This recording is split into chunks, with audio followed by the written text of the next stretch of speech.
Welcome back to Human Design Center. I'm glad that we share a common interest in human design, the science of differentiation, the art of living your life correctly, according to your unique design and genetic matrix that sustains it. You have a unique cosmic imprint, and you may start learning about your uniqueness by listening the gates of your chart. Human design is about the chance that we have to diminish the resistance of life, to attract what is correct for each of us and for our own cross of incarnation.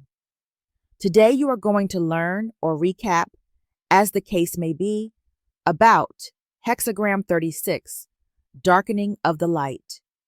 Crisis, the rule of cycles in which decline is a natural but not enduring stage. Hexagram 36 is part of first trimester of Alcyone, where we accomplish our purpose through mind, initiation, thinking, thoughts. Gate 36 corresponds to Mitra, the god of consciousness evolution, through order, correctness, and correct human relationships. Collectively, the gates under Mitra's influence highlight the human experiences of bonding, questioning and doubts, emotional expression, and navigating crises, all of them aiming to order and correctness of contracts, oaths, promises, as prerequisites for the evolution of consciousness. Zodiac sign, Pisces. Gate 36 flows within the collective sensing circuitry, which is about past situations or ideas or events, past experience and sensing, about visual perception. It's about sharing from what we felt in the wave. Keyword, sharing. Center, solar plexus center, which is about emotions, consciousness of spirit, emotional and social consciousness, passion, crisis, abundance of spirit, states, sensitivity, desire, feelings. It is the motor of our emotional nature, and it operates in a wave. It is also our third awareness system, but it does not determine our action now, in present time. We use it as a motor. The harmonic gate is number 35, progress, change, being part of the manifested channel of transitoriness, a design of jack of all trades. The opposite gate is number 6, conflict, friction, the fundamental design component of progress, the law that growth cannot exist without friction. Aminoacid, proline, relevant organ, ventral ganglions, tarot card associated, 3 of Cups. Gate 36, in first trimester, in Mitra, forms the channel with Gate 35, located in the second trimester of Dubi, civilization form, connecting to Lakshmi archetype. This way, aminoacid proline is associated with Gate 36, communicates with aminoacid tryptophan of Gate 35. It is relevant for the value and functioning of this gate to observe that aminoacid proline is the same in all 4 gates of Mitra, 36, 22, 63, 37. It is useful to have in mind that these 4 gates have the first 4 lines of the hexagrams, identical. Here is the challenge of being a 36 that risks behaving like a 22 or 37. So, it may be easy to observe that tryptophan is needed for overcoming the crisis and the darkening of the light in Gate 36. Gate 36 is also related to its opposite, Gate 6, which is about glycine. How they work together is a fascinating relationships that we see in the functioning of glycine and proline. Proline and glycine are both amino acids, the basic building blocks of proteins, and they have a unique relationship due to their distinct structures, functions, and roles in protein folding, especially in collagen. Let's see how they relate. 1. Both are non-essential amino acids. Glycine is the simplest amino acid. It has a single hydrogen atom as its side chain. Proline is a unique amino acid because its side chain loops back to form a ring with the amino group, making it a cyclic amino acid, not a typical amino acid. 2. Shared role in collagen structure. Collagen, the most abundant protein in the body, in skin, tendons, bones, is rich in both glycine and proline. Collagen's repeating tripeptide sequence is typically glycine for tight packing, proline and hydroxyproline for stability. So, glycine appears every third residue because it's the only amino acid small enough to fit in the center of the triple helix. Glycine is tiny, allowing the collagen helix to pack tightly. Proline and hydroxyproline stiffen and stabilize the helix. They create kinks that help form collagen's triple helix structure. 3. Opposing effects on protein flexibility. Glycine increases flexibility due to its small size. Proline reduces flexibility and often induces bends or kinks in proteins. Together, they help shape proteins by balancing rigidity, proline, and flexibility, glycine. 4. Biosynthesis and metabolic pathways. Glycine can be synthesized from serine and is involved in multiple metabolic processes. Proline is synthesized from glutamate and plays a role in the body's response to oxidative stress. While they're synthesized differently, both are non-essential, meaning your body can produce them. Mutations in collagen genes often replace glycine with larger amino acids, and this disrupts the helix. Both glycine and proline are key influencers of protein folding, especially in tight turns and loops. Glycine allows flexibility, often found in beta turns, hinges, and loop regions. Proline induces rigidity, often starts helices, or creates sharp turns. Misfolded proteins can lead to neurodegenerative diseases like Alzheimer's, Parkinson's, prion diseases. While glycine-proline mutations aren't the direct cause, abnormal placement or mutations can disrupt correct folding, increasing risk. From a nutritional perspective, glycine is found in gelatin, bone broth, collagen powders. It plays roles in collagen synthesis, detox, helps in glutathione production, CNS calming, acts as an inhibitory neurotransmitter. Glycine is used as a sleep aid and for joint and skin health. Proline is also found in gelatin-rich foods and collagen supplements. Body converts glutamate into proline, which is important for collagen stability, wound healing, antioxidant function via its role in proline oxidase pathway. Collagen supplements support skin elasticity, joint cushioning, gut lining, as an example in leaky gut protocols. Now, any incorrect behavior in gate 36 or in its relation to gate 6 might impact our health on any aspect I've mentioned. The correct behavior is given by your strategy and authority. For a better understanding of your behavior in gate 36, let's have a short summary regarding proline.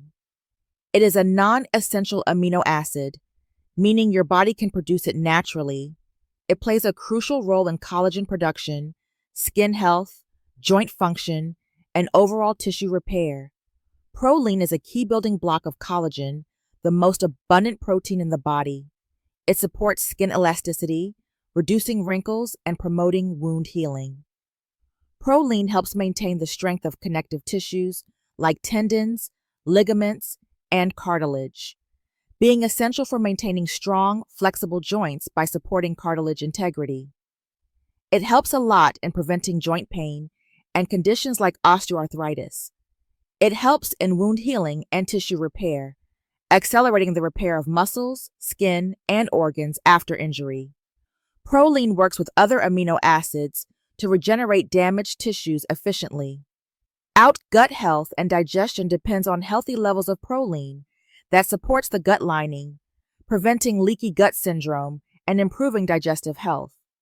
It also helps in maintaining a healthy intestinal barrier by promoting mucus production. In relation to heart health and blood vessel support, proline plays a role in strengthening blood vessels and preventing damage to arterial walls and contributes to cardiovascular function by supporting proper circulation. Finally, our immune system is based on proline and its role as antioxidant support.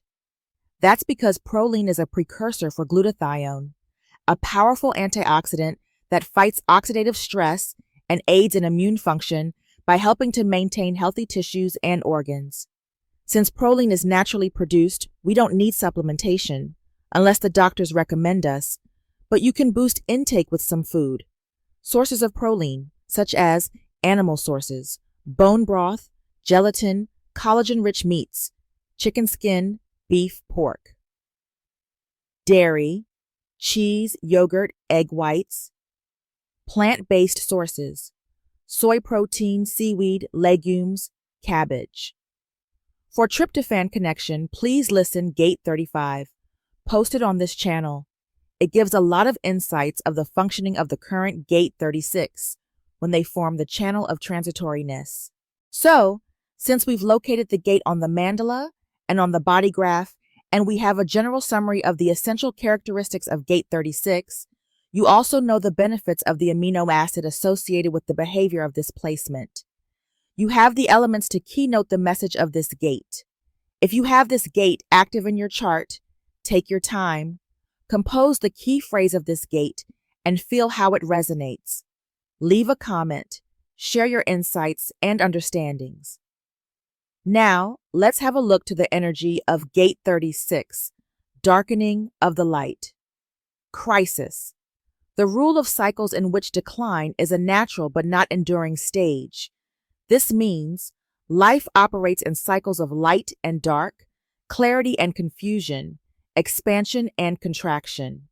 Gate 36 represents a dip in the cycle, a period of decline, uncertainty, or emotional turbulence. The specific aspect of this gate is that it's not permanent. The decline or darkening is part of a natural rhythm, and it will rise again. The darkness is not a punishment, but a stage to prepare for the next phase of growth. Gate 36, Gate of Crisis, often referred to as the Gate of Inexperience, the dark night of the soul, a restless desire to explore the depth our capacity to feel, to be transformed through crisis. It's an emotional inadequacy, where clarity and possibilities of transformation emerge through crisis. The emotional fear frequency behind the gate of crisis is the fear of inadequacy from inexperience. A general way to navigate fear is by taking action. But remember that the energy of the solar plexus is regulated by the emotional wave, so it's important you wait until you get clarity before you make a decision or before you take action.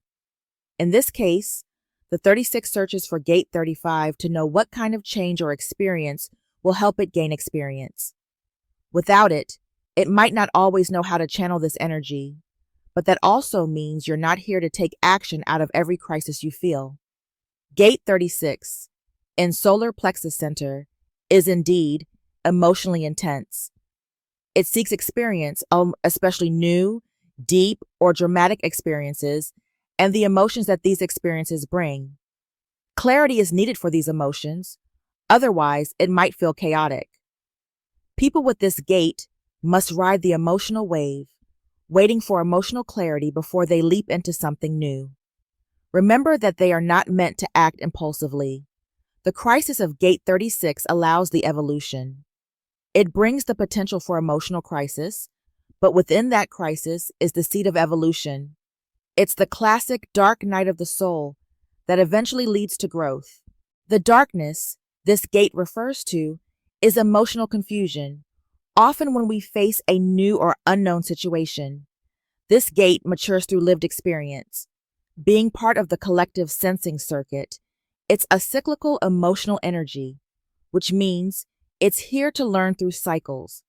It's about sharing the lessons from your experiences with others, even help manage crisis for others. It's not meant to be focused inwards. When the 36 is not connected to the 35, it's advisable to wait for recognition and invitation, which is an important part of the process as you move this energy with others. When it's connected to the 35, through the 35 to 36 channel of transitoriness, it becomes manifested, being connected directly to throat. Now, It's important to inform. Informing will help resistance in the process. With gate 36, you might notice that certain thing might feel like a big deal to you compared to others, and that's totally normal. If it feels like a big deal to you, then honor it. One of the ways to honor the abstract wave is learning to release expectations when diving into a new experiences. When not aligned, this gate is about panic, emotional reactivity, fear of the unknown, drama seeking. But the real gift of this gate is compassion, emotional resilience, emotional clarity, empathy from experience. In relationships and life, someone with gate 36 might feel restless in routine, always needing new experiences, drawn to intensity, emotionally or experientially, sensitive during transitions or crisis periods, empathetic once they've moved through their own crises. Gate 36 teaches that emotional darkness or crisis is not to be feared. It's a natural and temporary part of life's cycle. Just feel deeply. Don't panic. Ride the wave. The light returns. Ra Uruhu, in line companion says, I quote, "We come to the darkening of the light, to the 36th hexagram.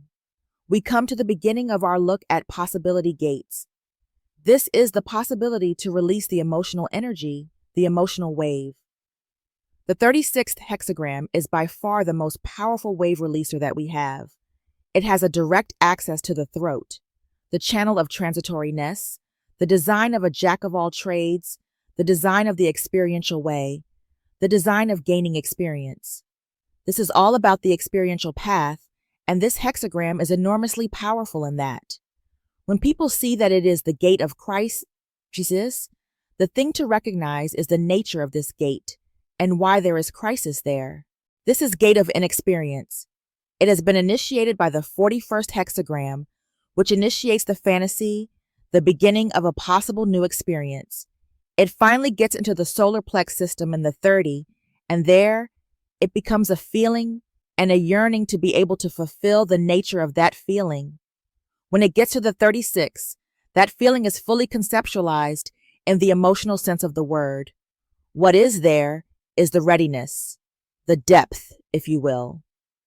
It is the mirror of the 48 to attempt the experience and the deep frustration, and it is dependent on the presence of the 35 to release it, which puts the 35 under enormous pressure.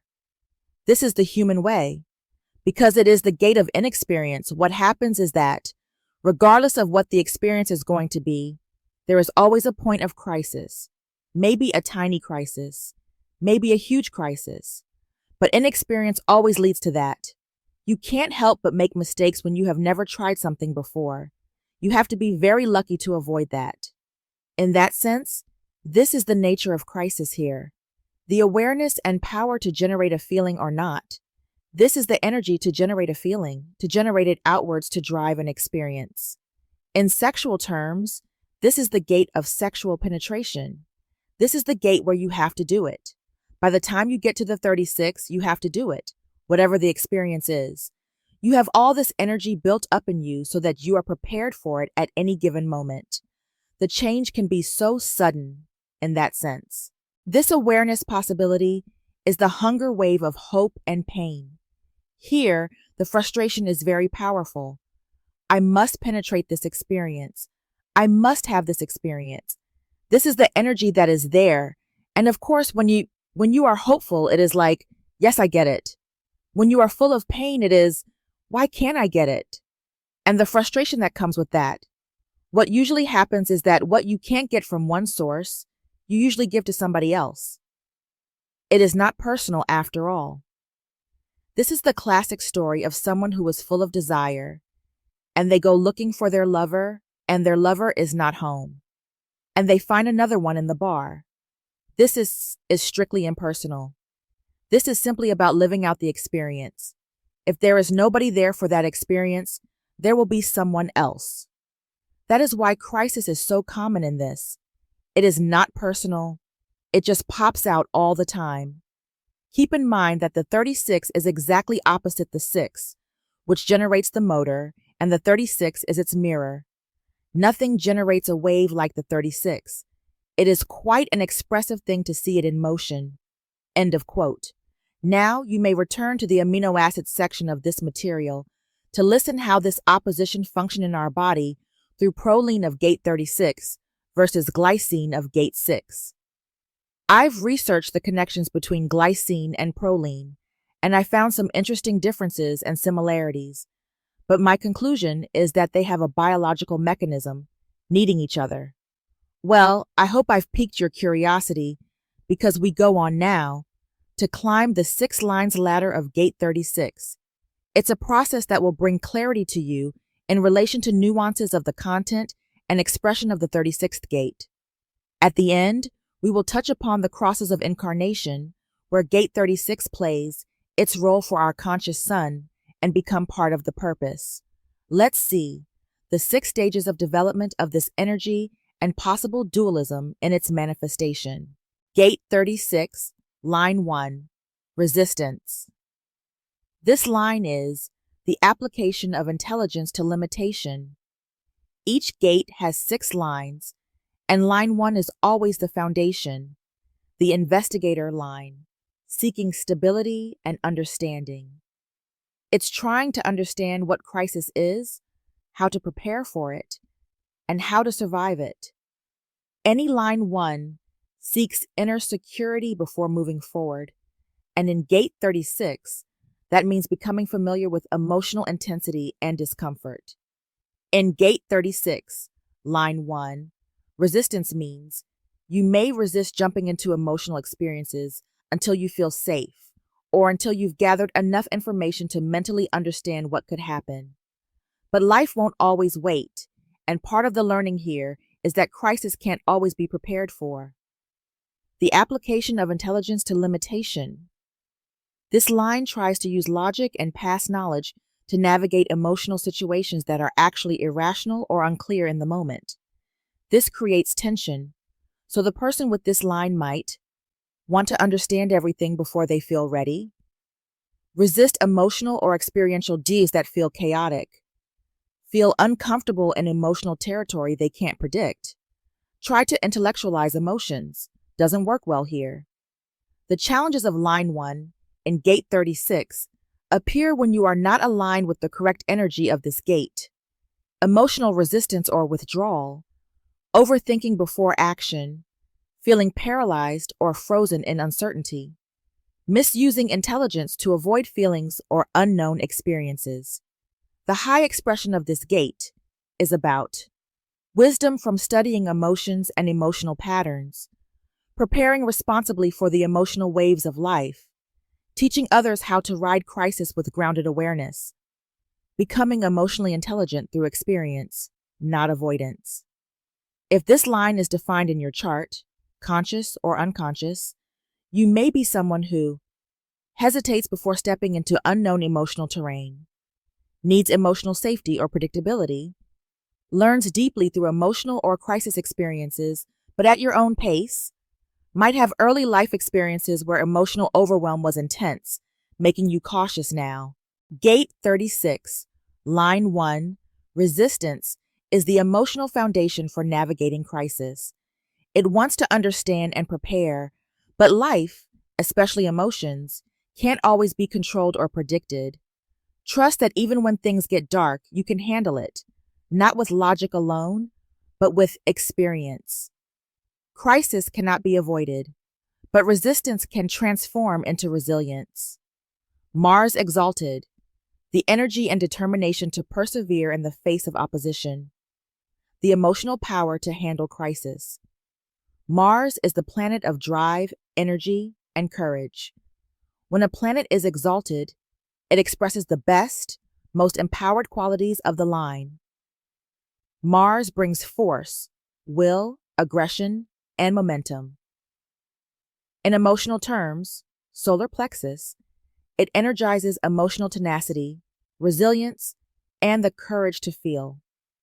So when Mars is exalted in gate 36-1, it empowers a person to face emotional turmoil head-on, have the inner fire to endure emotional chaos, act decisively even in the middle of crisis, serve as an emotional stabilizer for others. Crisis together with resistance generate growth.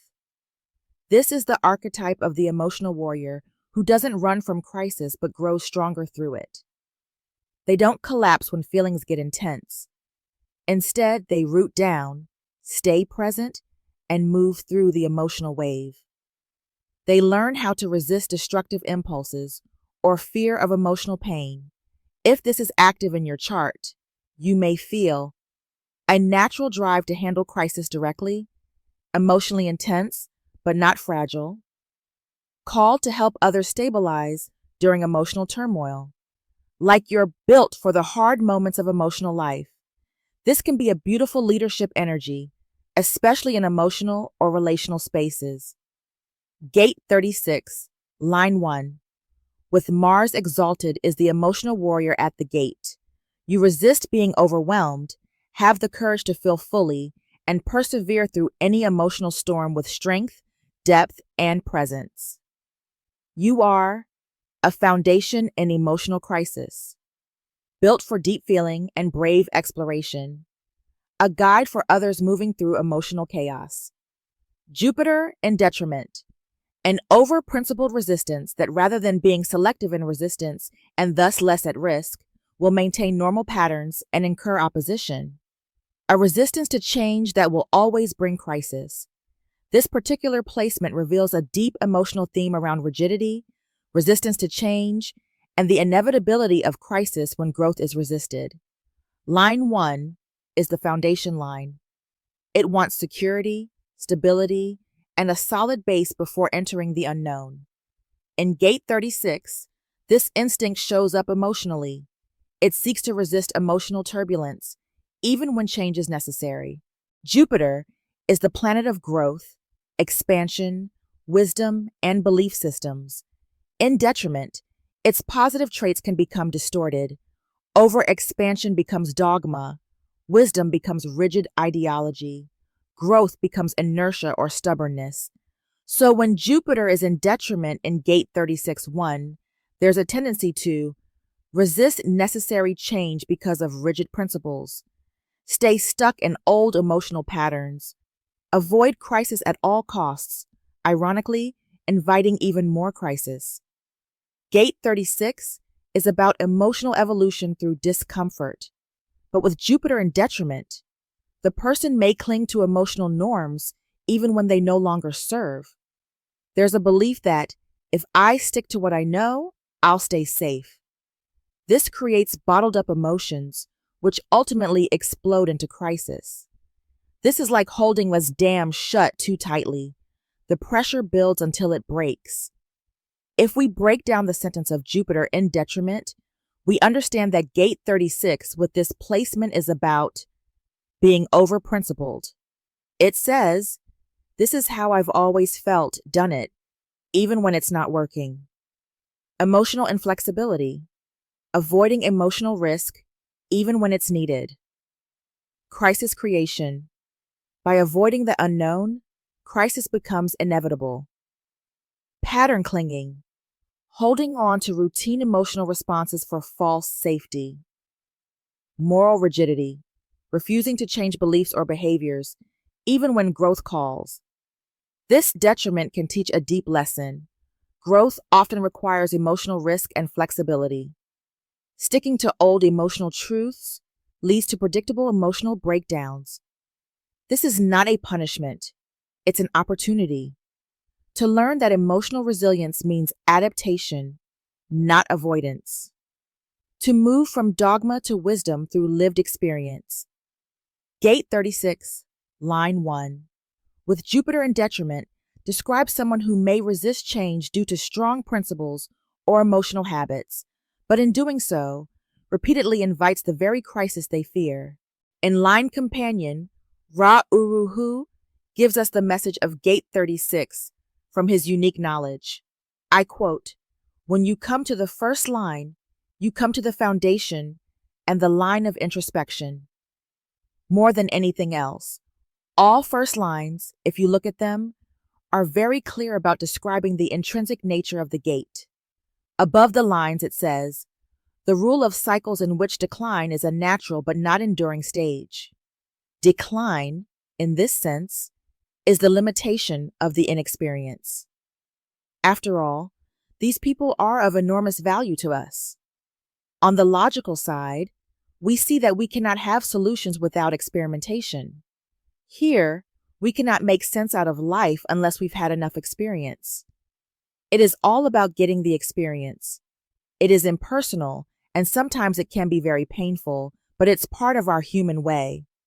The first line is called resistance. Mars exalted, the energy and determination to persevere in the face of opposition. The opposition is the limitation. They are looking for the 35. Jupiter in detriment.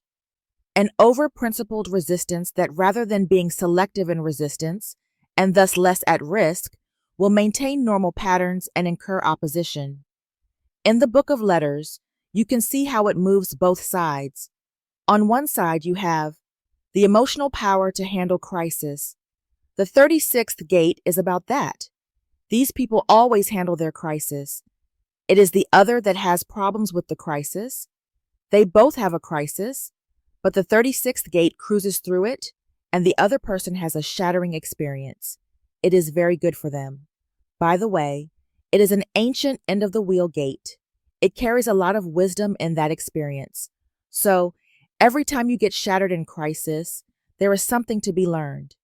There is a new birth that can take place. By the very nature of the hexagram, they are equipped to handle the crisis. But on the other side, a resistance to change that will always bring crisis. On the other side, they realize how much that crisis causes havoc. The people with the 36th gate that are part of my life are so aware of how much crisis they have brought. They know that. There is a part of them that says, I really did not have to do this thing because I am sure that it will lead to problems. Better I leave this. You can't do that until you have reached your midlife point. There are only few exceptions.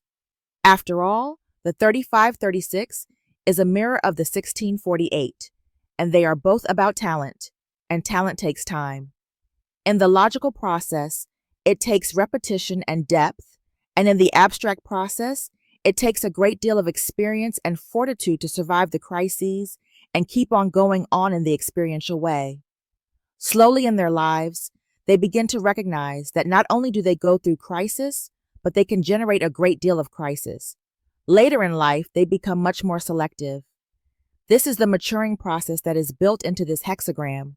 Remember that it is the last hexagram in the wheel before you come to the 25, the Alpha and the Omega. It is both Pisces and Aries. So, the 36 is completing a process. Without going through crisis and without getting to the experience, we do not get to the next experience. We do not start again in the wheel, being innocent. The 36.6 will lead to the 25.1, to the beginning of an initiating process, to the innocence, to the start of a new cycle. It is a very important energy. It simply means that there are wounded ones along the way. End of quote. Gate 36, Line 2, Support. Assistance to others in times of decline. Line 2 is called the Hermit line in human design. It's naturally talented, modest, and tends to wait for recognition or projection. It wants to be left alone, but others often pull it out of isolation because they see something in it. When this hermit quality meets the crisis-prone, emotionally intense energy of Gate 36, we get a person who may not intend to be a support system, but naturally becomes one during emotional or societal crises. People with this line are often called upon to help others when things get hard, not because they're trying to be heroes, but because others sense they can hold emotional space, especially in the dark or messy moments. They have a natural stabilizing presence in times of emotional chaos, despite potentially feeling unprepared or reluctant. Assistance to others in times of decline. This is the kind of person people turn to when things fall apart emotionally, life feels uncertain or dark. There's a need for someone to offer calm, grounded presence during chaos. They offer emotional support, even when they might not consciously understand how or why. The low frequency of line 2 in gate 36 is about reluctance to engage. Why do people always come to me with their problems? Feeling drained or overburdened by others' emotional crises? Not recognizing their natural ability to hold emotional space, projecting emotional discomfort outward instead of processing internally.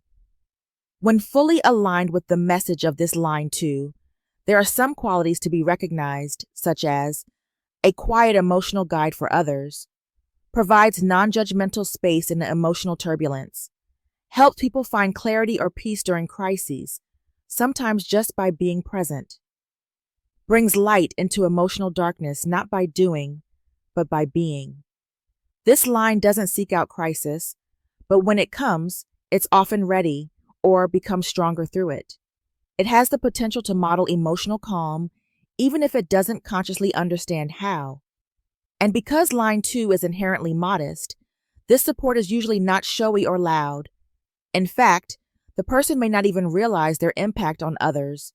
They just seem to be there when it matters. In this context, it is important for a person with this line in their chart to understand that emotional boundaries are needed.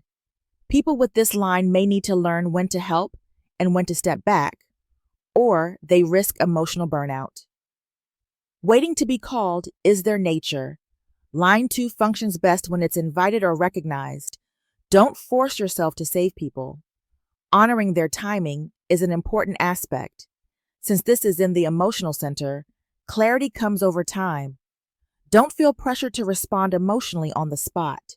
Gate 36, line 2, support, is the energy of emotional support offered naturally during difficult or declining times. These people often become lighthouses for others in emotional storms, even when they didn't ask for the role. They don't seek crisis, but when it comes, others turn to them for calm, steady presence. They may not always understand why, but their gift is to offer quiet strength until the wave passes. Neptune exalted, the application of imagination to schemes which benefit others, feelings that can benefit others in times of crisis. Gate 36, line 2, especially with Neptune exalted, as this placement reveals a deeply mystical and emotionally resonant theme. Line 2 in human design carries the archetype of the natural, the one who radiates simplicity, openness, and often doesn't realize their own impact. It is invited into the world. It doesn't chase attention but attracts it when aligned. So, in Gate 36, line 2 becomes someone who can emotionally support others during chaos or crisis, radiate a natural calm, even in emotional intensity, offer comfort not by force, but by presence. Neptune represents dreams, spirituality, compassion, transcendence, and illusion. When exalted, it expresses its highest frequency, universal compassion, visionary sensitivity, spiritual imagination and healing, deep feeling beyond ego. What does this mean in Gate 36-2? This is someone who brings a deep, subtle emotional support to others during hard times, not always consciously, but as a natural transmission. Let's break it down in small parts. Application of imagination. You have an emotionally creative or mystical way of helping others reframe their pain to schemes which benefit others. Your emotional insight can help transform crisis into compassion for the collective good. Feelings that can benefit others in times of crisis. You become a channel of emotional healing when others are drowning in turmoil.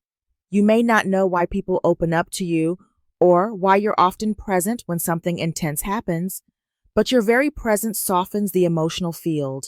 You might hold emotional space for others without trying. Reflect emotional pain back with beauty, imagination, or perspective. Speak or express things others feel but can't name. Be drawn to healing arts, spiritual counseling, or empathic roles. Potential strengths of this placement. Naturally soothes others in distress without even trying. Sees emotional patterns and transforms them through imagination. helps others feel safe during difficult times, can transmute suffering into beauty or insight. If this energy is distorted or not recognized, you may absorb too much of others' pain without boundaries, feel emotionally overwhelmed or confused, struggle with feeling used or invisible in emotional support roles. Gate 36, line 2, with Neptune exalted, is the mystic in the storm, a person whose emotional presence naturally heals others in times of crisis. You are a quiet emotional guide, a source of unconscious support and imaginative vision, built to turn emotional chaos into understanding and empathy. Moon and detriment, the more practical and individual assistance, but only when unavoidable and not as a general principle. Selective assistance in times of crisis. Gate 36, line 2. With the moon in detriment is a subtle but powerful emotional configuration that influences how a person handles emotional crises, both their own and those of others. This is the line of light assistance to others in times of decline. Generally, line 2 in human design is the natural energy, radiant, and often unaware of its impact. It doesn't go out looking to help. It's invited into situations where its innate emotional strength or presence is needed. In Gate 36, line 2 holds the potential for emotional support, but with the moon in detriment, that natural support becomes selective, cautious, or reluctant. The moon governs emotions, instincts, nurturing, and cycles.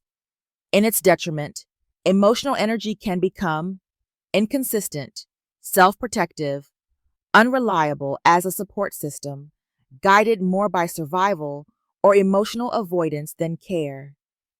In Gate 36.2, this means that instead of offering emotional support freely, this placement tends to hold back emotional energy unless absolutely necessary. Offer help only when it's personal, practical, or unavoidable. Be selective in how, when, and to whom it gives emotional energy. This is someone who might say, "I'll help if no one else can, but don't expect me to make a habit of it. If I'm emotionally available, you're lucky, because I usually guard that space." This placement is about selective support. It helps only when it feels necessary or aligned. Moon in this line doesn't want to be drawn into others' drama. It will assist in crisis, but focuses on practical or direct ways. The deeper meaning of this placement is not coldness, it's emotional discernment. This line teaches, you don't have to give emotional support to everyone. Real compassion sometimes looks like boundaries. There's wisdom in knowing when not to get involved. When not aligned, there are some pitfalls you might encounter with this placement, such as can come off as emotionally aloof or unavailable, may feel guilt for not helping when others expect it, might detach from emotional intensity too quickly, feels pressure to support others and resents it. But true and correct expression of this placement comes with potential gifts, such as efficient emotional resource management, clear emotional boundaries help that avoid burnout, offering support that's precise and meaningful, not performative, teaching others how to be emotionally self-reliant. Gate 36, line 2 with the moon in detriment, is emotionally discerning. You offer help in crisis when it feels right, not out of obligation. You simply know when crisis is needed. You are a practical emotional realist. You are not here to save everyone, but you show up when it truly matters. In Line Companion, Ra Uruhu says that, I quote, "When you come to the second line, you come to the line of projection. These people can be quite something. They are not introspective. They can come up to you and out of the blue, they say the most outrageous things. I think that you need a good love affair. They are really quite accurate in all that. It is very uncomfortable to have them explode on you in their wave." Support. Assistance to others in times of decline. They really are. This is not to be misunderstood. They are of enormous value, but they do cause havoc. They just project out that quality exactly at the moment where you really do need it. They can generate a terrible crisis in that moment. They are very good in bringing out crisis in other people, which is quite healing. Neptune exalted. The application of imagination to schemes which benefit others. In the Book of Letters, it says, feelings that can benefit others in times of crisis. Otherwise, they are a pain in the neck. In times of crisis, they are perfect.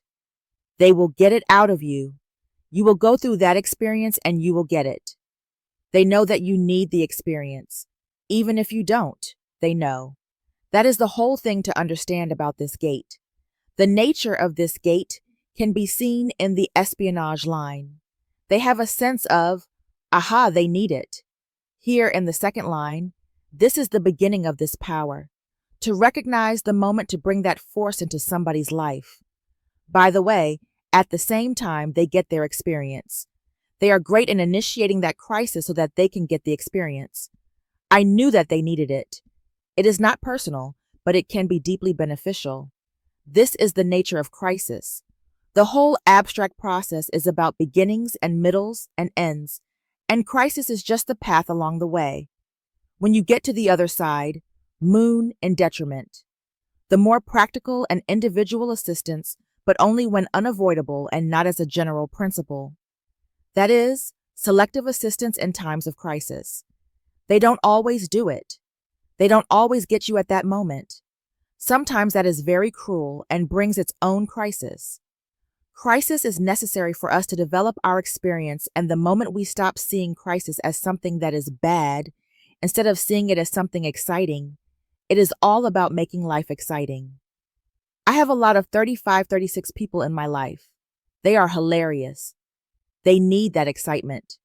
They have to have it. For them, a crisis is great. They crank it up to a higher level, and everybody is blowing up around them, and they are fine afterwards. They tell others, you all needed that. You deserved it. If I did not tell you, somebody else would. End of quote. Gate 36, line 3, transition. The point at which decline has exhausted its power, line 3 comes with the message of the experimenter. Line 3 is all about trial and error, adaptation, and resilience. It learns by bumping into life through mistakes, missteps, and direct experience. Line 3 is often deeply resilient because it's lived through real challenges. So, when we combine this with Gate 36, which is about emotional crisis, intensity, and transformation, we get to the point at which decline has exhausted its power. It means this is the turning point. The bottom has been hit, the emotional or experiential crisis has reached its peak, and from here, something shifts. There's nothing more the darkness can take. The tide begins to turn. In human design terms, line 3 in Gate 36 represents the emotional experience of going all the way down into crisis and then starting the rise. This line embodies the moment when emotional chaos, uncertainty, or decline hits its saturation point and things begin to resolve or integrate. If you carry this line, you may have lived through emotional lows, but always find a way to transition out. You may know how to endure difficult emotional experiences and then guide others through them. Also, you can be a catalyst for change. Your crises trigger movement, growth, and new cycles. When you're not correct, based on your strategy and authority, in line 3, in Gate 36, you may experience the fear of trying new experiences due to past emotional failures. Or you get stuck in emotional drama because you expect the crisis. You may repeat emotional loops without recognizing the moment of transition. The high and correct expression of this line is about emotional resilience. You can go through intense life cycles and come out wiser. Experience-based wisdom. You understand when something has truly run its course. Ability to support others in emotional crisis because you've been there. You hold the energy of rebirth after emotional death, the phoenix rising. In your design, if present, this line gives you a practical, lived understanding of emotional and experiential cycles. the role of someone who survives crisis and grows stronger each time. Natural adaptability in emotional chaos, you're the one who gets back up. This line reminds us that crisis is temporary and that every emotional night gives way to morning. You're here to embody the moment when the cycle turns, not through force, but through accepting the process.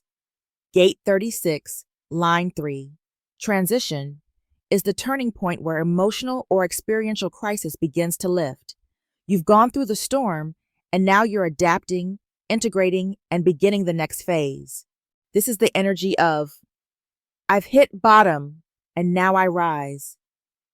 I've learned the hard way, and I'm still standing. The darkness is no longer in charge. I've outlasted it. You're the one who knows how it ends, because you've lived through it. Pluto exalted, the ability to establish a new order out of the ashes of the old, the emotional depth to endure crises and embrace change. Gate 36, line 3. With Pluto exalted, which brings a profound transformative force to emotional crisis. This is the phoenix rising from the ashes, emotionally, the point at which decline has exhausted its power. Line 3 is always about trial and error, change, and mutation.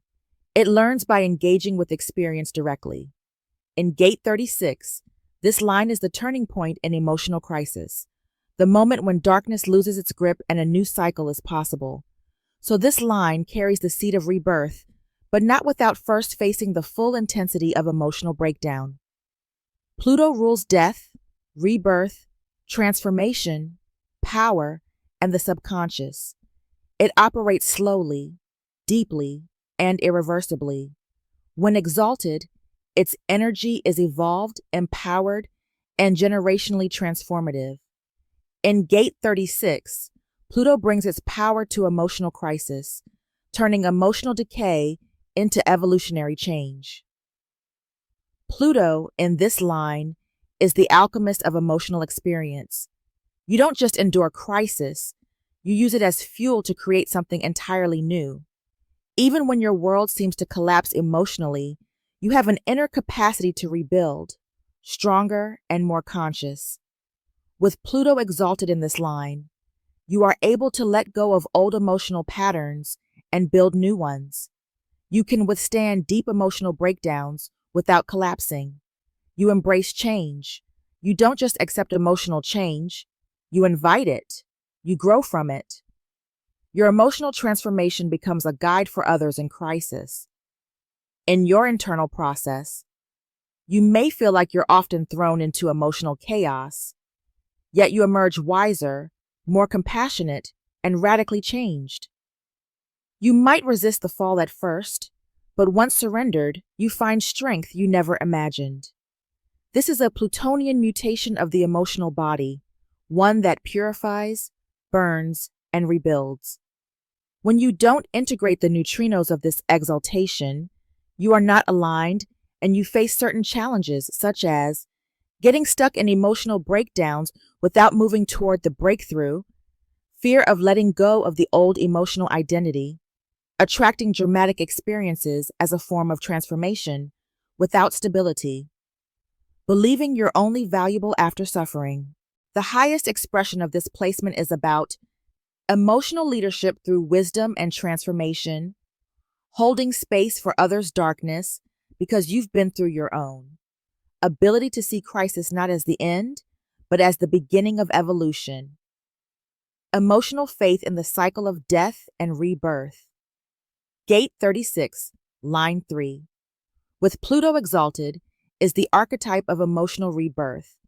You are meant to experience emotional crisis not as punishment, but as a rite of transformation for yourself and for others. You are the emotional alchemist, a guide through darkness not by preaching, but by living through it.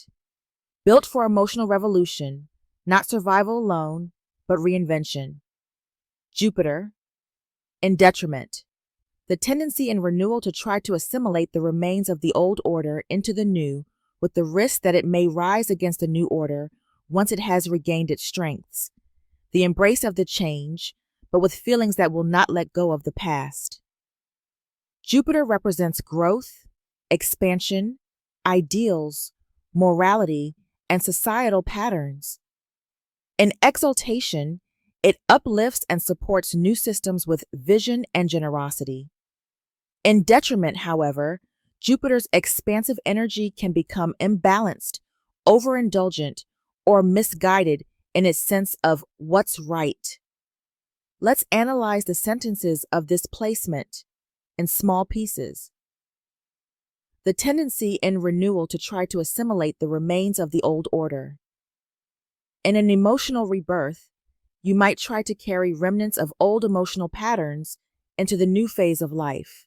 You want the new, but you also can't quite release the old, with the risk that it may rise against the new order. Old emotional habits, relationships, or beliefs may sabotage or compete with the new clarity you're trying to establish. The past isn't dead, it's quiet, but waiting. The embrace of the change. You are not resisting change. In fact, you want it. Emotionally, you know the transformation is needed, but with feelings that will not let go of the past. Yet deep inside, your feelings are tethered to past wounds, identities, or stories, which causes inner conflict. This can be unconscious, manifesting as nostalgia, guilt, or unfinished emotional business. Jupiter, in detriment, is the emotional story of someone who wants to evolve, but has an emotional connection to what once was, feels torn between loyalty to the past and faith in the future, may unconsciously rebuild emotional patterns they intended to leave behind, risks repeating emotional cycles unless they fully release what no longer serves. Imagine someone who ends a toxic relationship and says, "I'm done." But inside, they still feel responsible or keep the door cracked open emotionally.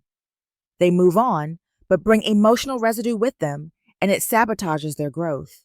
So when not aligned, this placement is about inability to fully let go of emotional baggage, rebuilding the new while keeping the same foundation underneath, feeling emotionally stuck despite outer progress, unconscious loyalty to pain or identity rooted in crisis.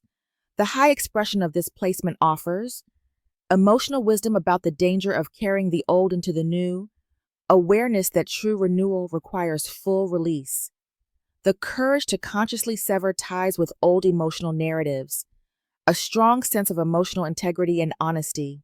What am I still holding on to, and why? Gate 36, line 3, with Jupiter in detriment, is about the emotional challenge of releasing the past completely in order to step into true renewal. You are a powerful emotional transformer, capable of growth through deep emotional crises, learning that true rebirth means letting the old version of you die fully. Let's share the words of Ra Uruhu from Line Companion. I quote, "The third line, the upper part of the lower trigram, is a line of adaptation. It is called transition. It says, the point at which decline has exhausted its power. These people are very different from the second line, people who can generate the crisis exactly in the moment, and the crisis really is for the other person. By the time you get to the third line, you are interested in the recognition that you have to deal with what is on the other side of the channel. What happens to 36.3 people is that they always get the big crisis. The others get a little crisis, and they get the big one. In the second line, it is the other way around. The third line, people have to deal with the phenomena of the change that takes place. There are the ones who really meet the change, which affects them more deeply than it affects the other. Remember that this channel is social in its very nature, like all collective channels. Therefore, this is a social enterprise of sharing. In that sharing, they are the ones that have difficulties with the change that takes place. Pluto exalted, the ability to establish a new order out of the ashes of the old. That means that the change deeply affects them. What they thought they were, what they thought that they felt. They get the crisis because suddenly They realize that in the adaptation to the other, something totally different has happened to them in their experience. Out of that, they have a whole new process to go through. Jupiter in detriment.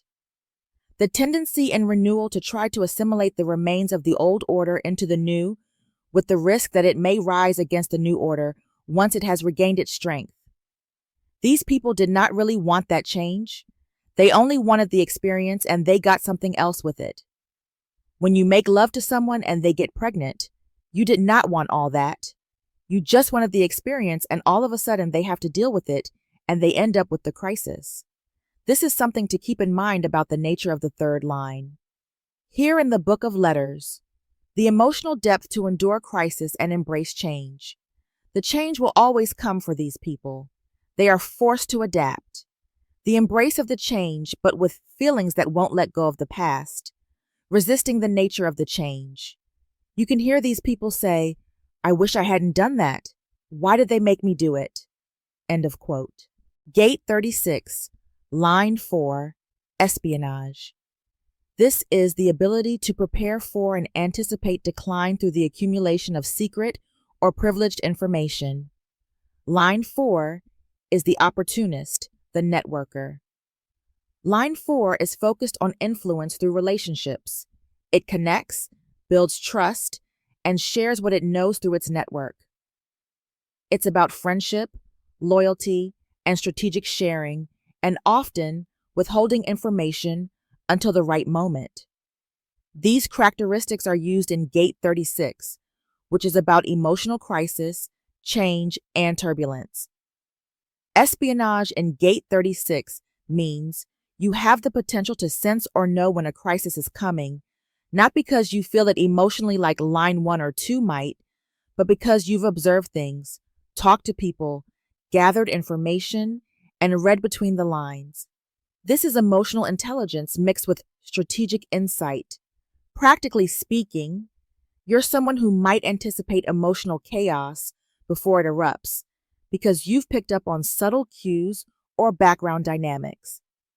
You may have a private awareness of what's about to change in a relationship, a social circle, a situation. You're not quick to show your emotional cards. You might be skilled at knowing who to trust and when to act or not act in crisis.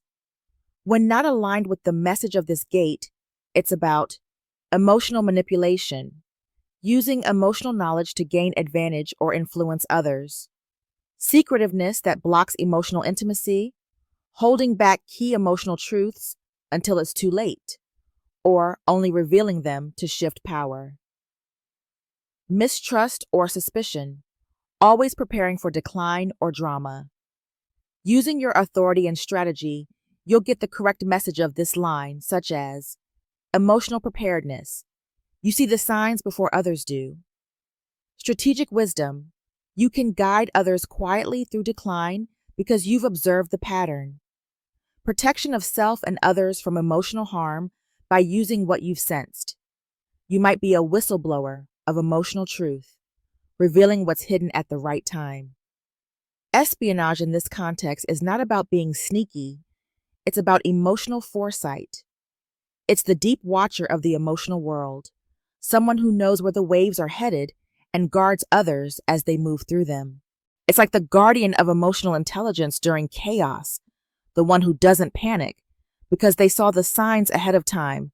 In relationships, people may sense that you, no more than you say, can be emotionally intense but measured, are strategic with vulnerability, can feel emotionally distant until trust is earned, but once it is, you become a strong emotional ally. Gate 36, line 4, espionage is the energy of emotional discernment, observation, and preparation during decline or chaos.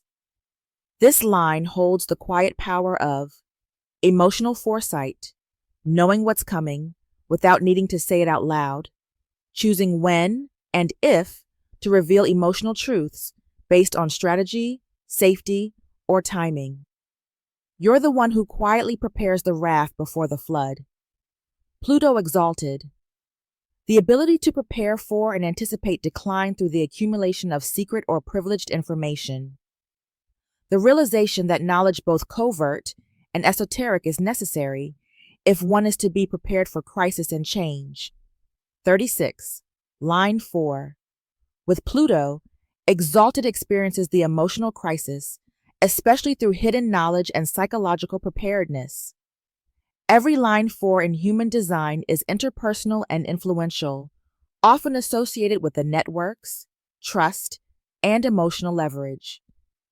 In the context of Gate 36, line 4 brings a unique survival skill, emotional foresight, and hidden preparation in anticipation of crisis. This line is not loud. It doesn't face crisis head-on like a warrior. It gathers intelligence and prepares from the shadows.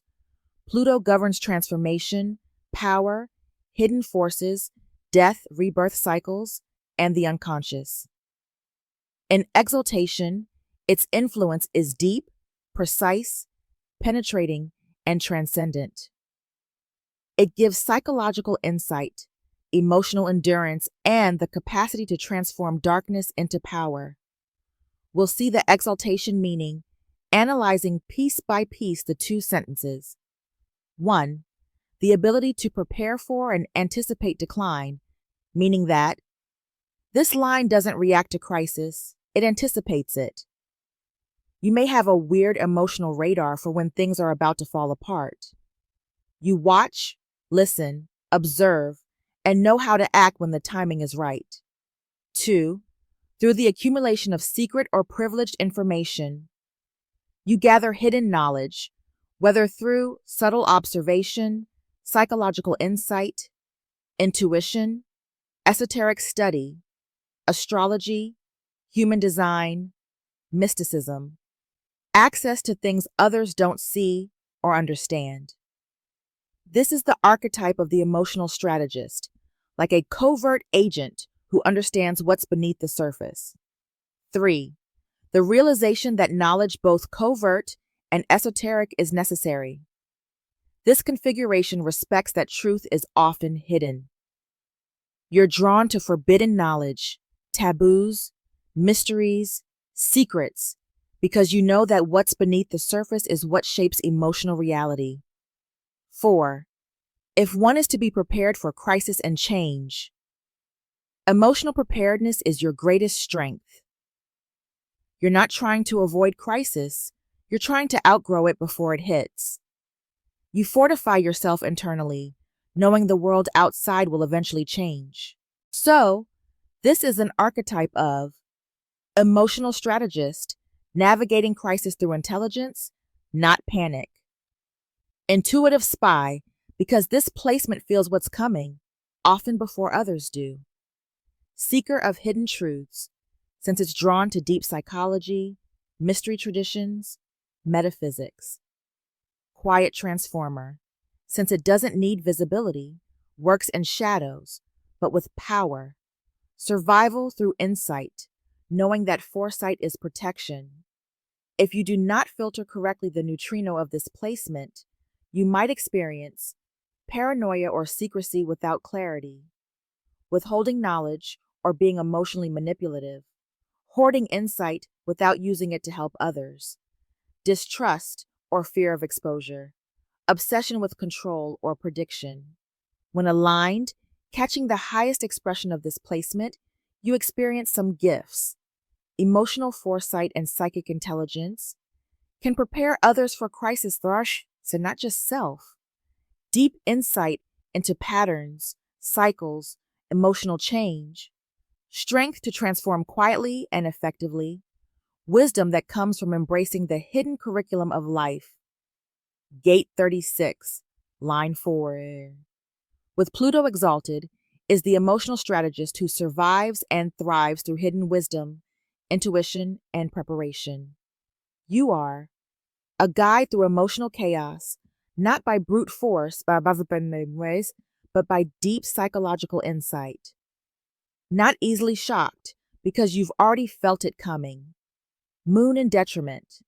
The tendency in recognizing the strengths of the opposition to accept the inevitability of decline and rather than resist, to offer one's services to guarantee survival. The double agent, crisis knowledge that is available to others for a price. The moon governs drives, needs, emotional conditioning, and unconscious behaviors. It reflects how we respond to outer circumstances emotionally, not always consciously, but instinctively. When the moon is in detriment, it can mean that the emotional reaction is compromised, misdirected, or overly adaptive to survive. The first theme, the tendency in recognizing the strengths of the opposition, means that you are emotionally intelligent enough to see when you cannot win. You can perceive when a person, group, or emotional environment is too strong to confront directly. There's a realistic, even strategic submission in this recognition, not cowardice, but calculation. This line knows, I can't stop the wave, but I can learn to ride it. Second theme, to accept the inevitability of decline. Meaning that instead of fighting the fall of something, a relationship, a system, an emotional pattern, you accept that some endings must happen. You don't waste energy resisting the decline. You prepare for what comes after.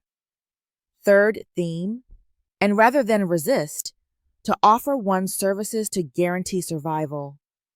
This is where the double agent comes in. You may ally with the opposition or the source of the crisis to ensure your own survival or to remain influential. You become someone who plays both sides, not from disloyalty, but from a deep instinct to preserve your position, resources, or influence in a chaotic emotional environment. Fourth theme, the double agent. This is a metaphor, but it speaks volumes. You can be with one side while emotionally aligned with another. You might emotionally adapt, camouflage, or withhold your full truth to survive or retain access to knowledge. Fifth theme, crisis knowledge that is available to others for a price. You hold emotional or strategic information, especially during crisis, but instead of sharing it freely, you may trade or withhold it to benefit yourself or your position. This makes you a gatekeeper of emotional survival intelligence, but also potentially manipulative if done unconsciously. Your psychological and emotional profile allows you to play the emotional game wisely to remain secure, to be pragmatic in abandoning sinking ships, to be a manipulator or mediator, and, depending on awareness, you can act to heal or to control. Know how and when to use emotional truths or secrets, or withhold them. To be detached, but perceptive, that is because you rate emotional environments well, but may not be emotionally available. I do not like to talk about the shadow side, since for me it's about being correct or not with every placement of our charts.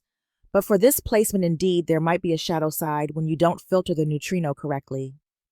So, it might be about emotional duplicity, being two-faced to please all sides, using emotional insight for manipulation or personal gain, playing victim or ally, depending on what's most beneficial, fear of emotional confrontation, leading to secret alliances, trust issues, both in giving and receiving. When you are aligned, it's about master negotiator in times of emotional collapse, emotional intelligence that helps navigate transitions with minimal damage, can support others by providing key information at the right time, knows what to let go of and when, even if emotionally difficult, able to remain calm in crisis due to inner detachment and preparation. This is the archetype of the emotional diplomat, the survivor strategist. You know how to survive emotional storms without getting wrecked. Whether you're seen as loyal or not depends on whether others understand your emotional intelligence and long game.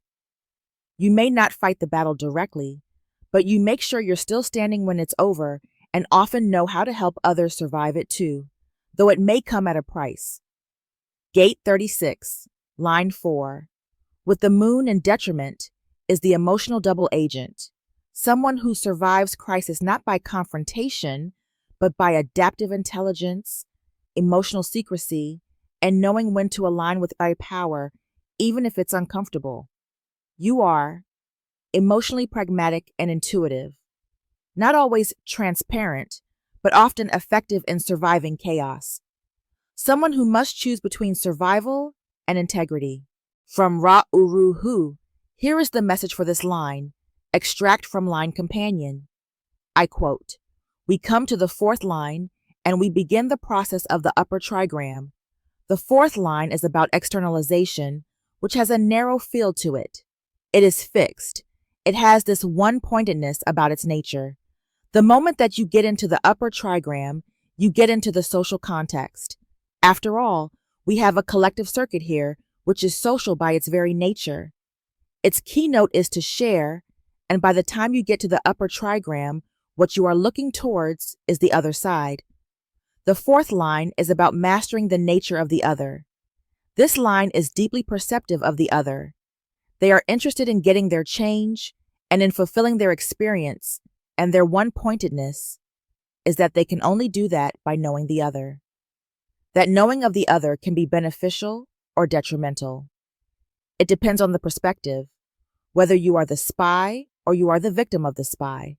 You notice, by the way, that the third, fourth, and fifth lines have Pluto exalted.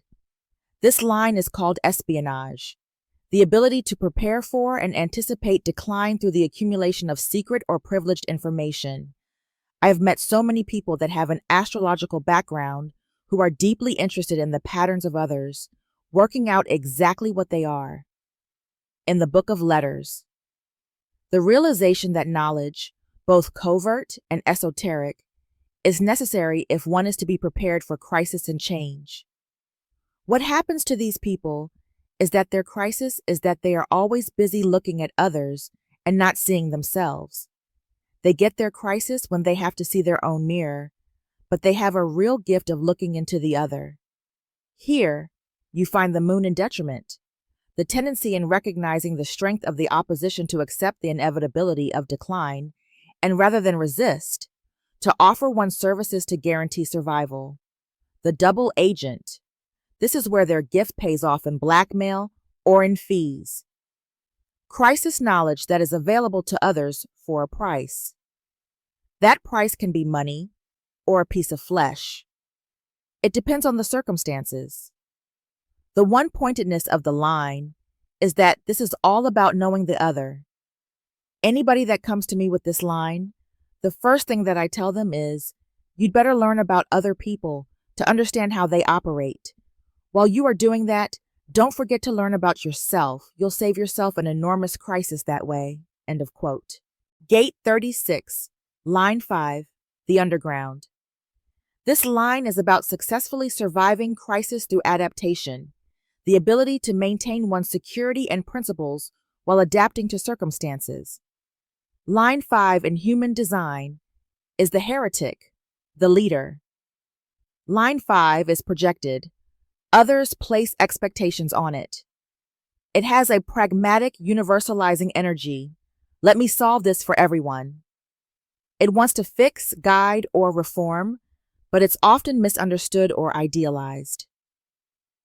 Line 5 walks a fine line between being a savior or a scapegoat. So, in Gate 36, which is about emotional crisis, this line becomes a strategic survivor, a crisis navigator, and a protective transformer.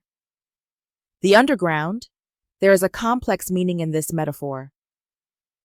This is the one who goes underground during chaos to protect, preserve, and endure.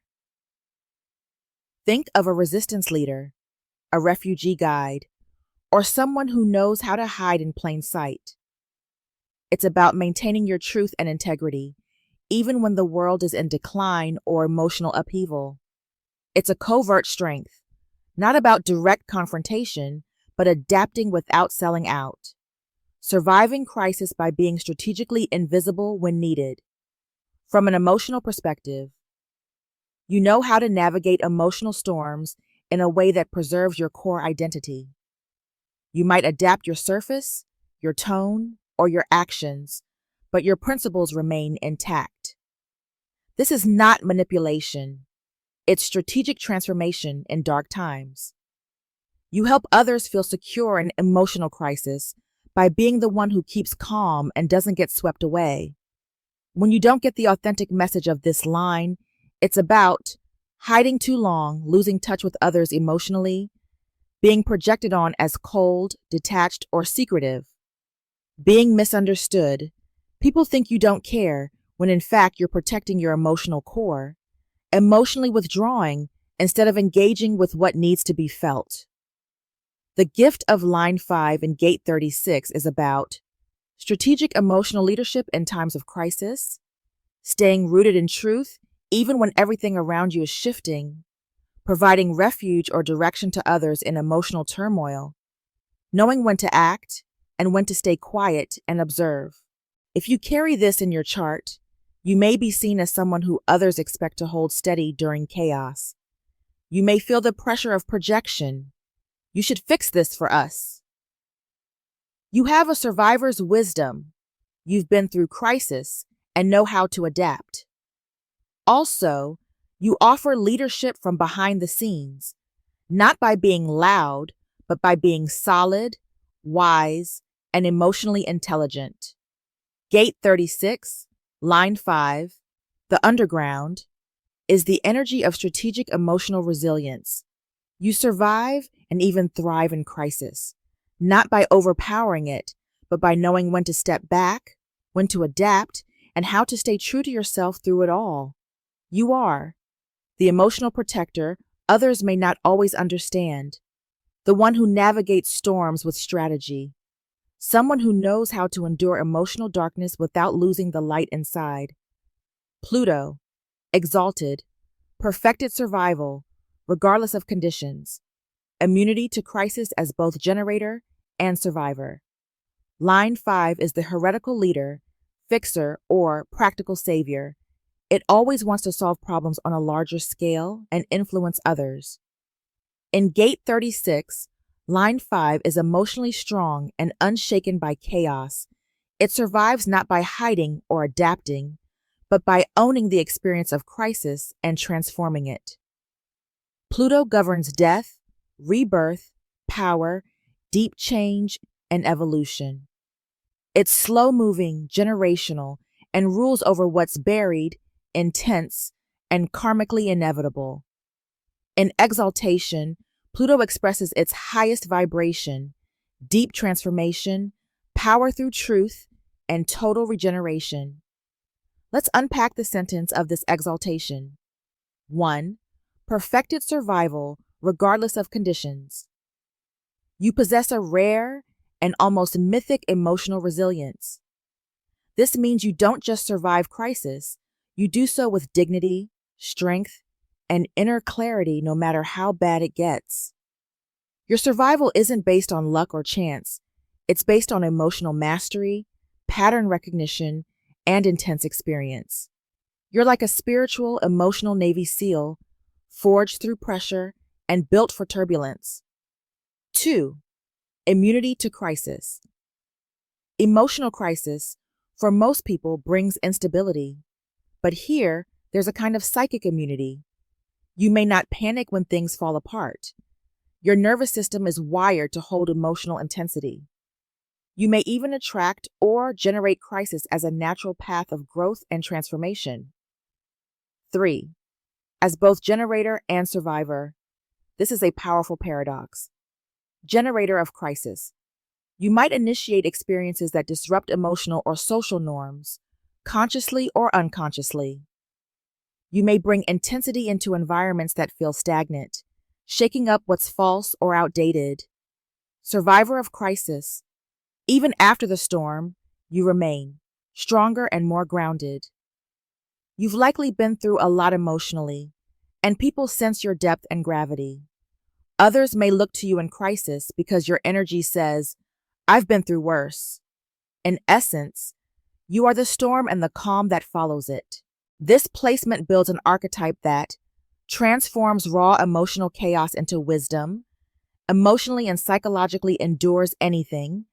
Growth happens for you through crisis, not around it. Can destabilize systems to birth something new. When not aligned, the low expression of this gate is about drama creation to feel alive, emotional numbness, thinking survival means shutting down feelings, sabotage of stable situations in favor of something intense, manipulating crisis as a form of emotional power or control, pushing others to their limits to test their emotional strength. The higher expression comes with some authentic gifts. Master of emotional endurance and guidance, helping others navigate breakdowns and dark nights, doesn't fear pain, loss, or intensity, uses them to evolve. Teacher or healer who has earned wisdom through fire, a presence that anchors others during emotional storms. You embody the archetype of the emotional phoenix. You burn through crisis, rise from the ashes, and carry the embers of your experience as light for others. Your ability to generate and survive transformation makes you someone who cannot be broken, only reborn. Gate 36, line 5, with Pluto exalted, is the power to face emotional crisis without fear, to generate it when necessary, survive it with grace, and emerge from it more evolved and wise than before. You are a survivor by design, someone who thrives in emotional complexity, a source of wisdom born through direct experience, a potential healer or crisis guide, especially if you share your journey openly. Mercury in detriment, a nervousness that can lead to self-betrayal, self-betraying nervousness in times of crisis. Line 5 is always about influence, problem-solving, and practical projection. It seeks to fix crises and be the hero. However, when a planet like Mercury is in detriment, that natural problem-solving can backfire, particularly through the mind. Mercury governs thinking, communication, logic, expression, articulation, mental processing. When in detriment, Mercury expresses in a distorted, weakened, or unreliable way, especially under pressure. In Gate 36, this creates mental instability in emotionally intense situations. First theme of this placement, a nervousness. This refers to mental and emotional tension, an anxious mind. The mind feels overwhelmed by the pressure of the emotional crisis. There may be a strong urge to say the right thing or solve the crisis fast, which creates mental overload. Think of it as an internal scrambling. What should I do? What should I say? How do I fix this? 2. That can lead to self-betrayal. Self-betrayal means acting in ways that go against your truth, integrity, or long-term well-being, out of fear or panic. You might say something you don't mean just to calm a situation, promise more than you can deliver, react instead of respond, abandon your principles just to escape discomfort. In short, you sell yourself out under emotional pressure because your nervous system short circuits. 3. Self-betraying nervousness in times of crisis. This line sums up the entire lower expression of this placement. You feel the heat of the crisis. The mental chat becomes frantic. You try to escape, appease, or fix too quickly. You act in a way that undermines your inner strength, only to regret it after the storm passes. You might experience the panic speaking, saying too much, or the wrong thing in an emotional situation. This can also be about betraying your core by doing things in crisis that don't align with who you truly are. If you see your gift potential of this placement, you recognize that your mind gets triggered under emotional pressure and slow down. You learn to pause and breathe before speaking or acting during crisis. Practice emotional embodiment. Feel before you speak. When you're able to slow the mind, your Mercury becomes a wise communicator under pressure. You can become a calm voice in chaos, but only when grounded emotionally first. Mercury in detriment. In this line is the anxious messenger, the rushed rescuer. You feel the urge to fix things with your words, but when Mercury is in detriment here, your anxiety can make you betray yourself.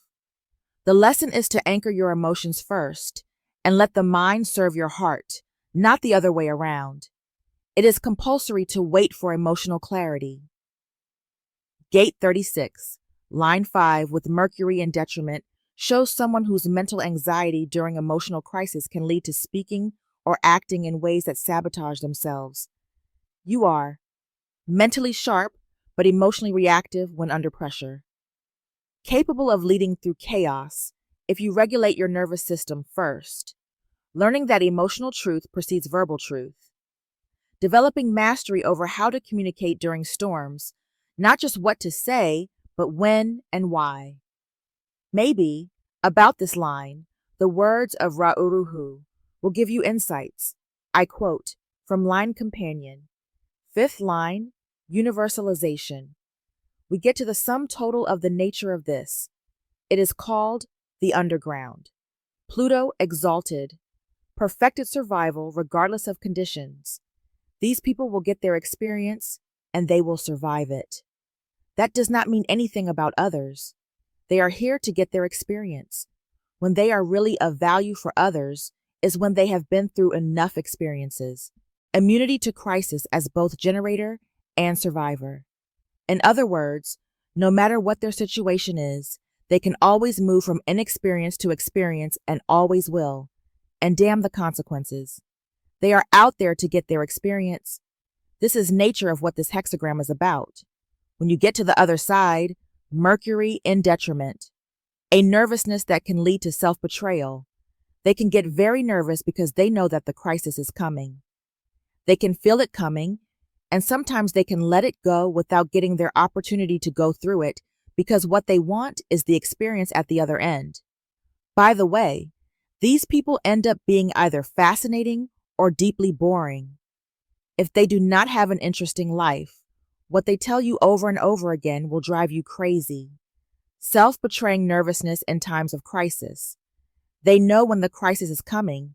They want to participate in the crisis, and when sometimes the excitement is too much for them, they let it out. When they do so, my advice to these people is, don't take a contraband across borders. That is a metaphor for many things. These people are probably the most honest people who create crisis. Sometimes their honesty gets them into trouble. They are the kind of people that will confess to someone and get themselves into trouble and have a crisis. They are inherently honest in that. End of quote. Gate 36, line 6, justice. The inevitable survival of right. Line 6 is the role model in human design. Line 6 moves through 3 life phases: trial, retreat, embodiment. It's about perspective, detachment, and integrity. It sees above the crisis and looks at the long arc of truth and evolution. In Gate 36, Line 6 holds the final emotional maturity after chaos. Justice, the inevitable survival of right, means this is the final stage in the gate of crisis. It's where the darkness has passed, the lessons have been integrated, and what is just, correct, or true endures. It's about the moral and emotional strength to maintain integrity through difficult experiences, trusting that what is right will prevail, even if not immediately. This is emotional maturity at its peak. If you carry this line, you may have gone through serious emotional crises or upheavals and come out with the wisdom and clarity. You hold the vision that emotional storms are temporary, but truth survives. You can be a beacon of emotional trust and fairness because you don't panic during chaos. This line trusts that justice unfolds over time, even if not instantly. The low expression of this line is about self-righteousness, believing your version of right is the only one. Emotional detachment, withdrawing too far from the human experience, becoming so above the drama that you disconnect from empathy, expecting people to get over things without feeling through them.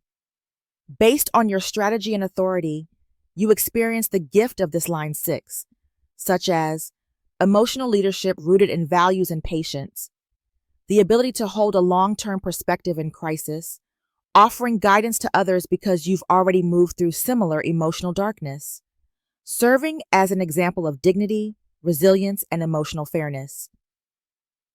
If you carry this line, Others may look to you as a role model in times of emotional change. You might not engage in the emotional drama, but your presence gives others hope, structure, and clarity. You carry the energy of resolution, not reaction. You don't just survive emotional crisis, you embody the lesson that comes from it. Gate 36, line 6, justice represents the mature resolution of crisis. It's the line that says, yes, crisis comes, but truth, fairness, and integrity outlast the storm. You are a moral anchor in emotional chaos, a guide who embodies the wisdom of having gone through it all, someone who shows that emotional clarity and justice come in time with patience, strength, and vision. Jupiter exalted, the knowledge and attendant faith that the powers of darkness eventually destroy themselves. Those whom the gods wish to destroy, they first make mad. The correctness of crisis when it arises out of pure feelings. Line 6 is the elevated observer, the visionary or role model. It sees the whole cycle of experience, including crisis, transformation, and eventual resolution. In Gate 36, Line 6 is not inside the crisis. It watches and understands it as part of a larger divine process. First theme, the knowledge and attendant faith. This is inner wisdom, not just learned through experience, but also trusted without needing proof. You know that darkness or crisis is not the end. It's part of a cosmic balancing act. You hold a kind of spiritual patience, trusting that truth and clarity will always emerge, no matter how long it takes. You understand crisis is not chaos. It's a cleansing, a necessary part of the human story. Second message of the theme, that the powers of darkness eventually destroy themselves. You recognize that what is corrupt, unjust, or false cannot endure. There is no need to fight darkness with darkness, because darkness undoes itself through its own imbalance. In emotional terms, manipulation, repression, or emotional lies will collapse on their own. You might witness this in people around you. Those who create emotional crises from impure motives will fall without you having to fix it. This gives you emotional detachment, the ability to watch chaos and know it will pass or destroy itself. Third theme, those whom the gods wish to destroy, they first make mad. This is an ancient proverb, and here it reflects karma. Those who abuse emotional power, who stir crisis for control, or who resist truth, eventually self-destruct. You don't need to punish them. Life, or the universe, already has a built-in justice system. The madness is a sign of spiritual misalignment before collapse. You may see this in history, leadership, or personal relationships. When truth is ignored long enough, madness precedes the fall. Fourth part of the theme, the correctness of crisis. Not all crises are negative. Some are divinely timed, emotionally aligned, and necessary. You recognize the difference between artificial drama, ego-based panic or manipulation, and authentic crisis, growth-inducing, soul-guided transformation. Correctness means that some storms are meant to happen. They're part of your emotional evolution. The fifth idea of the theme, when it arises out of pure feelings. Purity of feeling is the key to line 6. Crisis that emerges from genuine emotional truth, not manipulation, fear, or avoidance, is valid and transformative. If you allow your feelings to be real, raw, and clean, even if they bring chaos, they will cleanse, not destroy you. This is the emotional surrender without drama. You're learning to trust your feelings, but only when they are not clouded by agenda or control. You are a witness of the emotional cycle and a carrier of faith and divine justice. You don't panic in darkness, you wait it out, knowing that truth, light, and balance always reemerge. You carry a mature relationship with emotional turbulence. the ability to watch others destroy themselves without getting pulled in, the faith that what is real will last and what is false will collapse, the trust that crisis isn't punishment, it's purification, the wisdom that purity of feeling leads to growth, while impure emotion leads to destruction. You embody the archetype of the wise watcher, the emotional prophet. You're not here to fix every storm. You're here to know which storms to ride, which to avoid, and which to let destroy themselves. You live the truth that right survives, darkness collapses, and the soul grows through feeling what is real.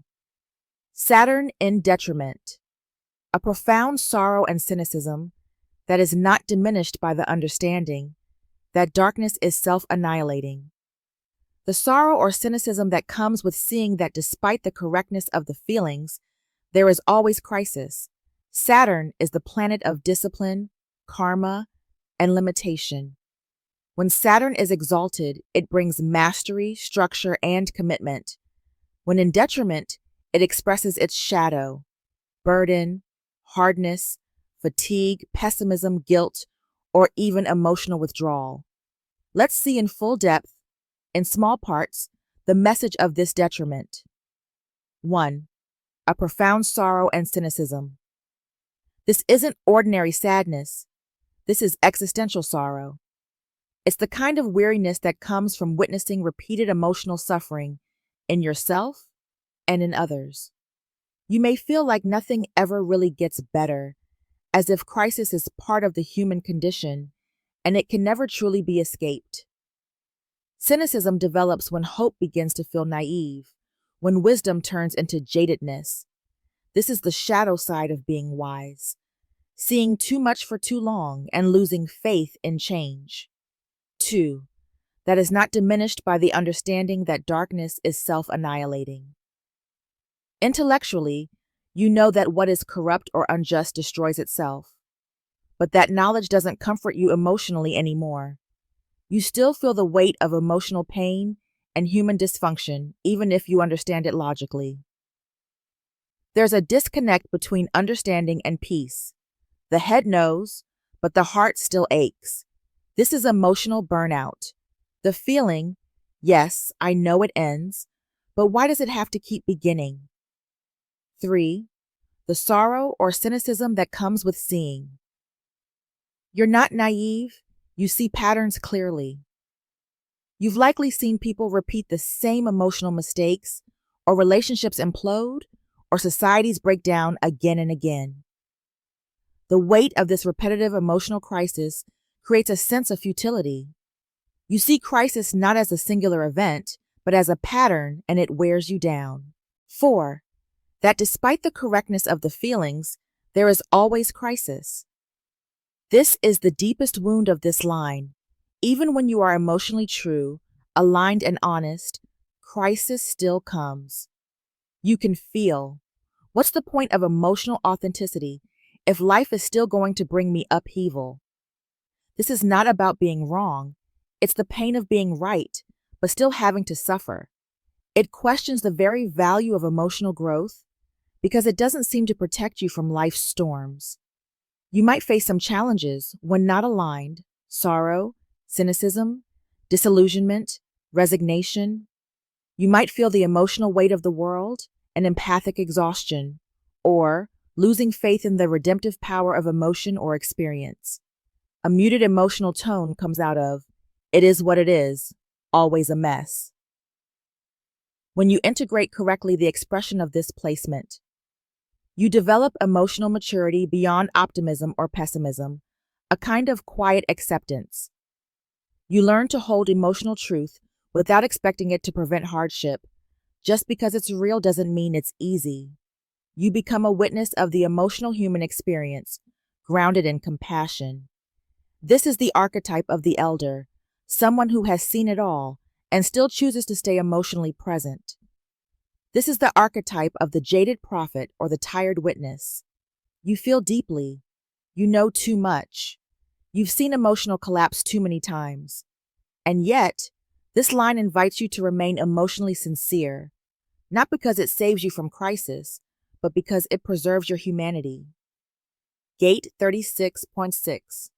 With Saturn in detriment is the journey of keeping your heart open, even when it hurts to be awake. You are learning not just how to survive crisis, but how to witness it without turning cold. From Line Companion, we get some more explanations. I quote, "Now we get to the 6th line, the line of transition, the top of the house. The 36.6 is looking towards the 25.1.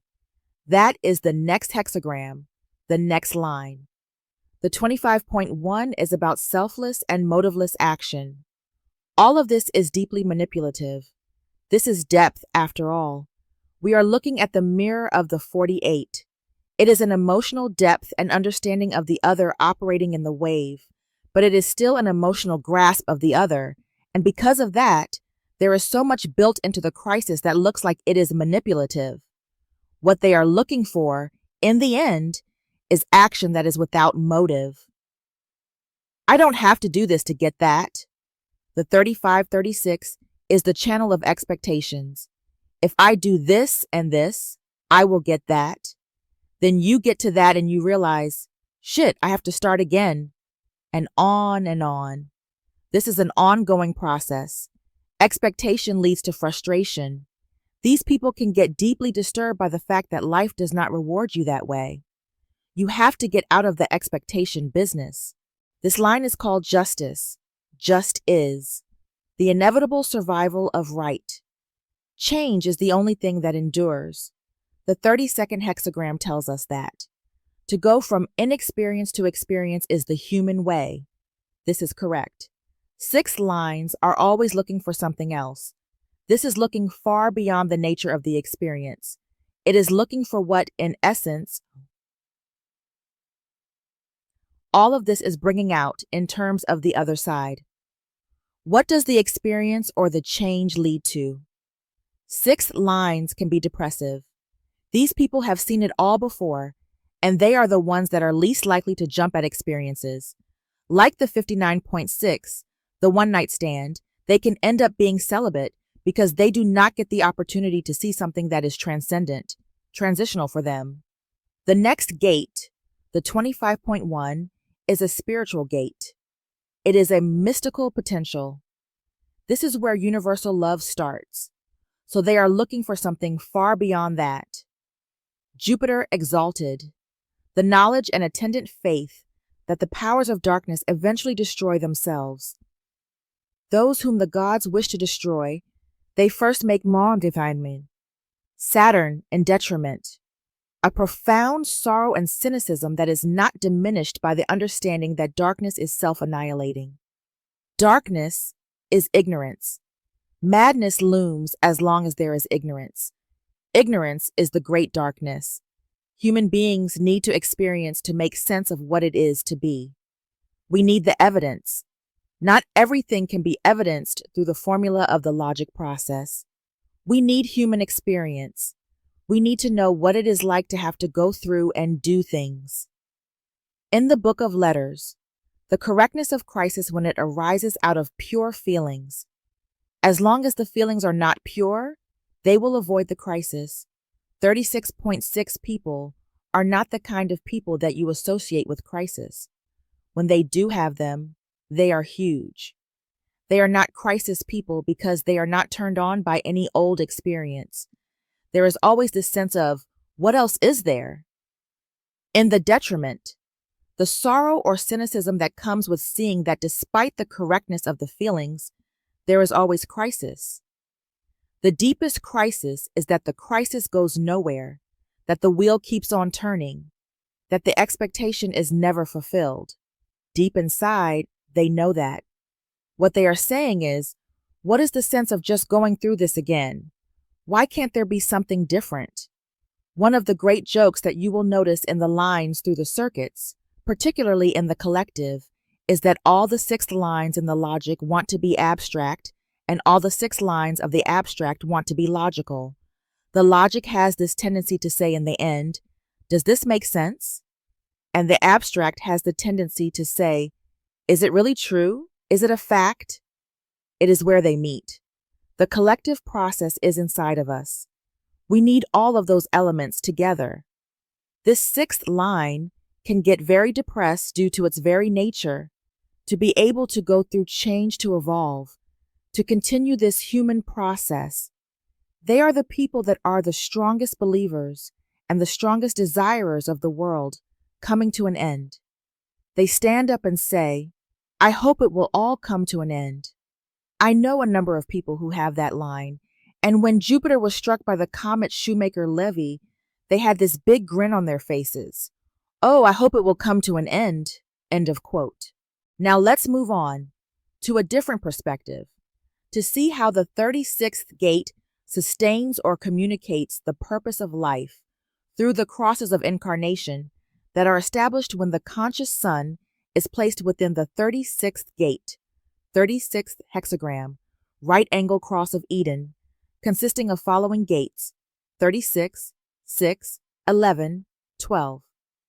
Inexperienced people looking for excitement or new experience who eventually embody wisdom and grace through false of innocence. The energy you carry is about being thrown out of Eden and then rediscovering it. Many people on this cross will come into life and either feel they have been tossed out of paradise, heaven, or have an experience early in life that leaves them feeling Eden was lost. Your energy provides the drive to go seek your own Eden through experience. The experience is really your drive to move forward. Your gift is to find this slice of Eden and show it to the world. Juxtaposition, cross of crisis, consisting of following gates: 36, 6, 10, 15. People with a love for themselves and humanity who are best at studying the crisis behaviors of others, thus elevating experience, sexuality, to a higher plane. Your cross brings the energy of the love of humanity and the desire for intimacy together. This can create conflict from within as you strive to reconcile the behavior of the self rooted in the love of humanity and the desire to act on the drive for intimacy. Your purpose is to bring these to balance in harmony with the rest of your design, left angle cross of the plane, consisting of following gates: 36, 6, 10, 15. Witnesses of the mundane plane who see the vagaries of humanity, like the good, the bad, the ugly, yet have the potential to show us that there is something more: light, spirit, awakening, and enlightenment. The energy of your cross is to find balance and intimacy with people in your life. Your energies are driven to find the personal pleasure you require, but to balance that with your life as it fits within the collective. On one hand, you have this push to grab one of your dreams and run off to the cave to be alone, and on the other hand, to be part of the group around the campfire. Finding and displaying the balance is the key gift that you can bring to this world. I hope this material is helpful and supporting for the development of your human design knowledge. Please share if you enjoyed listening and subscribe if you want to be notified about any new posting of informative learning materials regarding human design. Thank you.